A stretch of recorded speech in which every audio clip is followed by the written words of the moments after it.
Ich bin hier am Businessstand von Oculus VR, ganz schlichte Sache, aber was es hier zu sehen gibt, das kann nur ich empfinden, weil ich es auf dem Kopf habe. Hier wird nämlich Oculus Rift gezeigt, dieses famose Virtual-Reality-Headset. Und nachdem ich bereits auf der E3 mit ihm gesprochen habe, habe ich hier nochmal Partner Luckey, der ist der Erfinder von Oculus Rift, der Gründer von Oculus VR. Und jetzt stellen wir mal auf Englisch um. Since I spoke to you at E3, several things happened. Let's talk about it. First off, you got $16 million of venture capital. How does this change your operation? It doesn't. We keep doing what we were doing before. The main thing we're going to use the money for is for hiring new talent, getting people that are the best in the industry so that we can keep making virtual reality better. Are you still in complete control on what's going on with Oculus Rift and Oculus VR? I mean, complete control? I mean, no one person is a complete control. You know, everyone works as a team. Okay. That's very diplomatic. But speaking of acquiring talent and so on, you've got Mr. Carmick from id Software, and he's now your head of technology, isn't he? Yeah, so we just hired John Carmick as our CTO, and he's going to be working out of our Dallas office. I remember him being one of the first kind of ambassadors of your headset back in the day when it was more like a glorified ski mask, put almost duct tape around your head. What is he bringing to the table in terms of VR? So he's working on a lot of different things. He's working on a lot of the technology in the Rift, from the software to the hardware. One of the things he's been working on a lot right now has actually been our mobile software development kit. Okay. I can imagine that even though the Rift dev kits are out for a while, there's still a lot of depth and trickiness in developing for virtuality, because it's more than porting a game into 3D, isn't it? Yeah, I mean, there's so many changes. It's not just making a game 3D. You also need to optimize it so that it can run at a very high frame rate without dropping any frames. You need to adjust all of the user interface elements so that they're easy to see and reach and view in virtual reality. And oftentimes you have to make gameplay changes, because games that are made for a standard PC and a monitor, or a television and a game console, don't necessarily translate to a good experience in virtual reality. Yeah, I find the experience, for example, virtual reality games don't have to be fast at all. They have to be very slow, so not to cause nausea. And have you kind of tackled what causes motion sickness in virtual reality, and what are the different causes for it, and then how you can fix those problems? So we're really excited to be able to share how we solve those problems in the future. A lot of it comes down to hardware. So you want hardware that perfectly mimics reality. You want everything to visually be perfect. You want it to have very low latency. But even if we make the hardware perfect, like if we made hardware that made it look like you were actually in reality, there are a lot of things that can make people feel ill, like even in reality. An example would be many games like flight simulators that have you spinning in circles, or most first-person shooters that have you running backwards very rapidly or running side to side. Those are things that would probably make you sick in real life. So if you make a game about them, and then, you know, for PC, and then just make it into a VR game, they're not gonna, the experience will suffer. So the way you answered my question, it seems you already found some answers, or you're at least very confident. We're confident that we're going to be able to solve a lot of these problems. A lot of it we do know the answers. We know we need to reduce latency further. We know that we need to increase frame rates even higher. And we also are adding positional tracking, so that you track not just where the head is looking, but also being able to track leaning and moving through space. And that may seem like an optional feature, but actually, even when we're sitting still, we're actually making micro movements all of the time to maintain our balance. And right now, those are not reflected in the dev kit. So when we add positional tracking, which we are doing for the consumer version, that will help a lot of people with their motion sickness, so they don't get in these weird micro feedback loops where they don't feel like their body is responding correctly. It's a very interesting topic. I think do you work somehow with neurology and the way the brain works? So we have a few really smart guys on staff that are working on this, and we're working with some universities that are doing research on this problem. We've published a lot of our own research on this, and we've even talked about it a little, like at GDC Europe just last week, we gave a speech on how to make games for VR that covers some of these topics. So we're confident that by the time our consumer launch comes around, that there will be a lot of games and experiences that anyone can play without any motion sickness. And it's worth mentioning that even right now, even with all the problems, most people do adapt over time. So they might have issues at first, but after several days, they get used to it and they don't get sick at all. It's a very interesting way you kind of phased in your technology, because you made available a dev kit which is pretty low definition, but still gives the developers the whole idea of what virtual reality is, what they have to tackle.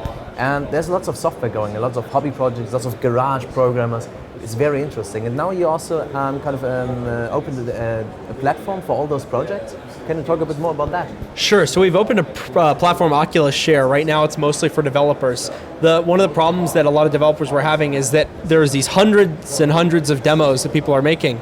And there's no easy central way to find them. So people were hosting them on their own websites or emailing to each other or posting them on forums. And so Oculus Share is a website where developers can upload their content and other people can download it. It's all free. There's no store system. It's just a way to share your free content. And then people can rate it and send feedback to developers on what needs to be improved. So we kind of created it so that people can create and share with other developers as easily as possible. And as we move closer to a consumer launch, we do plan on turning it into more of a actual store platform where people can put content and try to make money off it. It's very cool. I'm looking very much forward to how Oculus Rift and the whole VR thing is coming together. Are there any big news, support coming from Gamescom? What I've seen is is it War Thunder? God. Yeah, War Thunder. War Thunder is doing. War Thunder already. Yeah, they've already shipped integration. Actually, you can if you have a developer kit, you can play in War Thunder right now. Are there any other games that just recently jumped aboard? I don't want to make any announcements for the game developers. A lot of them are waiting to do their own thing. One really great game upstairs that's being shown on the Rift HD prototypes is Eve Valkyrie. It's a space combat game, and that's a fantastic game in VR. You actually use the head tracking to look at people and then lock missiles onto them. It's a very fun game.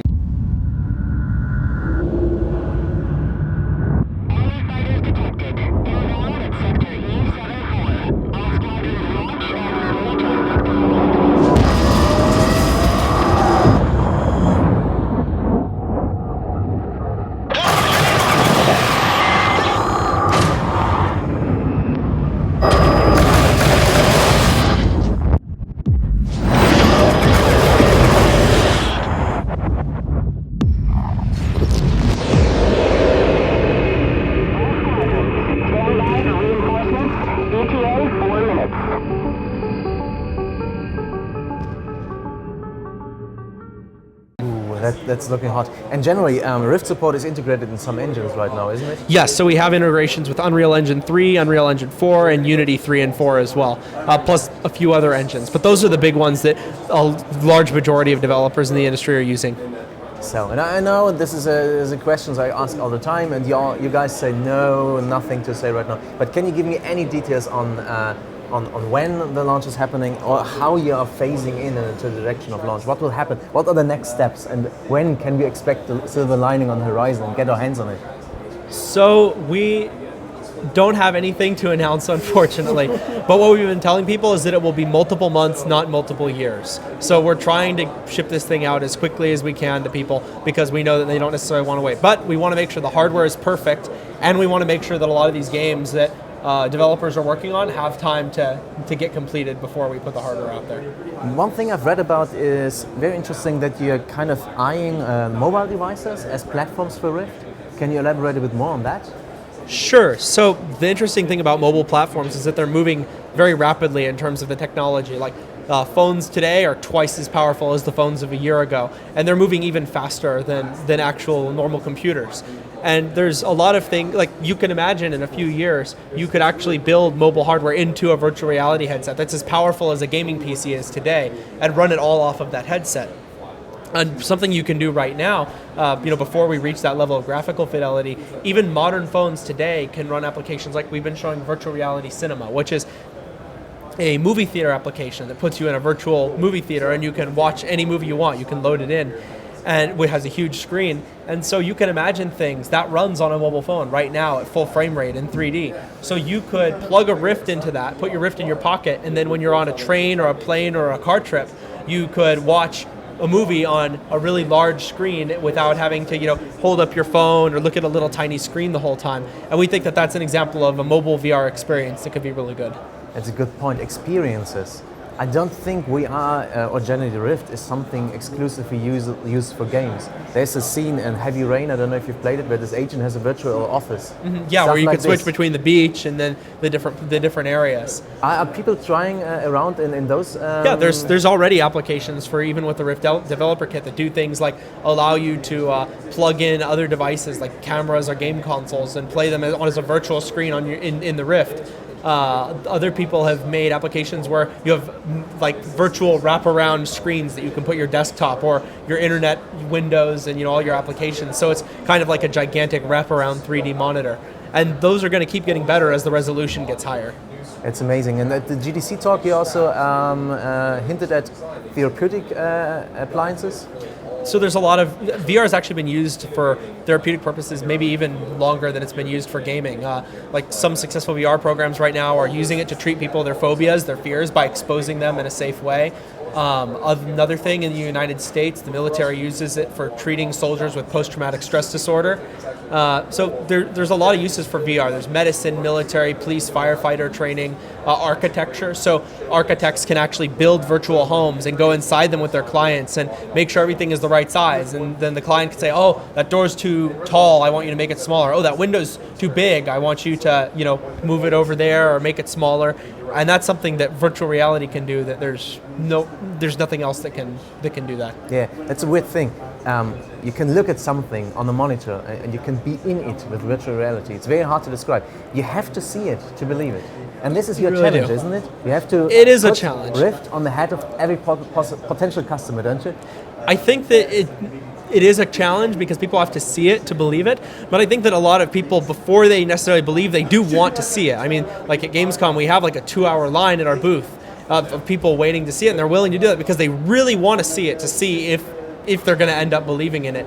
And I think that as more and more people have them, to show to their friends or even just tell their friends how good it is, I think that more and more people will believe in it without having to see it, or they'll have more opportunities to see it.